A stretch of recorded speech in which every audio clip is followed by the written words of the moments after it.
పదవులు ఇవ్వకపోయినా కనీసం నియోజకవర్గ అభివృద్ధి కోసం నిధులైనా మంజూరు చేయాలని మునుగోడు ఎమ్మెల్యే కోమటిరెడ్డి రాజగోపాల్ రెడ్డి సీఎంను కోరారు. యాదాద్రి భువనగిరి జిల్లా చౌటుప్పల్ మండలం ఎల్లగిరిలో సర్దార్ వల్లభాయ్ పటేల్ విగ్రహ ఆవిష్కరణలో పాల్గొన్న రాజగోపాల్ రెడ్డి నియోజకవర్గ అభివృద్ధికి నిధులు రావడం లేదని ఆవేదన వ్యక్తం చేశారు. మంత్రి పదవి విషయంలో అధిష్టానం నిర్ణయం తీసుకుంటుందని, అది వచ్చేటప్పుడు ఎవ్వరు ఆపినా ఆగదన్నారు. మీకే పైసలు మీకేనా అన్నాం. ఎవరినన్నది? ముఖ్యమంత్రి రేవంత్ రెడ్డిని.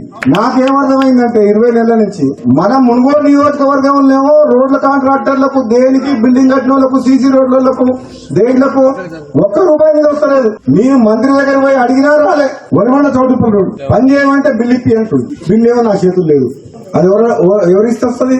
ముఖ్యమంత్రి ఇవ్వాలి.